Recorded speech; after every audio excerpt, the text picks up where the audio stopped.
Өнөөдөр нэгдсэн үндэсний байгууллагын суурин төлөөлөгчийн газарт Аз номхон талаан бүсийн орнуудын 2016 оны нийгэм эдийн засгийн тойм судалгааг танилцууллаа. Энэ бүс нутгийн хэмжээнд эдийн засгийн өсөлт удаашралтай байна гэсэн тойм зураг гарч байна. Эдийн засгийн өсөлтийн дундаж түвшин 2005-аас 2007 онд 9.4% байсан бол 2015 он гэхэд 4.6% болж буурчээ. Үүний шалтгааныг үзэхдээ бүтээмжийн өсөлт саарсантай холбоотой гэж тайлбарлаж байна. Өөрөөр хэлбэл дотоод эрэлтээ нэмэгдүүлэх шаардлагатай гэж зөвлөж байгаа юм. Ядуурлыг багасгах үйл явц удаашрсан тэгш бус байдал газар авсан нь судалгаагаар тогтоогджээ.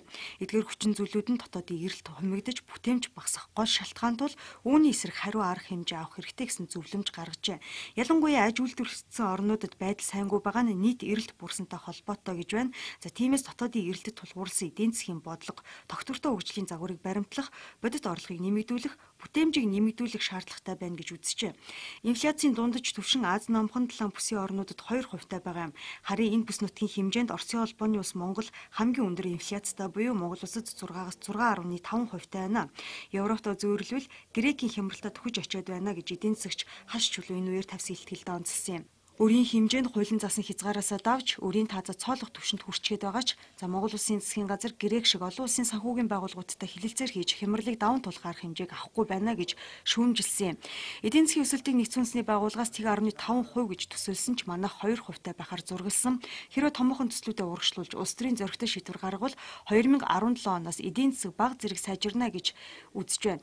Монгол улс доктортой хөгжлийн бодлогын хүрээнд 2030 он хүртэлх нийгэм эдийн засгийн төлөвлөлтөд гаргахдаа төсвийг алдагдaltaгүй батлаж явахаар тооцож эдийн засгаа солонгоруулах салбаруудтай харамгүй хөрөнгө оруулалт төвлөрүүлж явахаар хуваарлсан байна.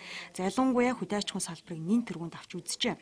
Харин аж үйлдвэрийн салбарыг дараагийн ээлжинд тооцсон нь манайд тус салбарт уламжлал алдагдсантай холбоотой гэж үзжээ.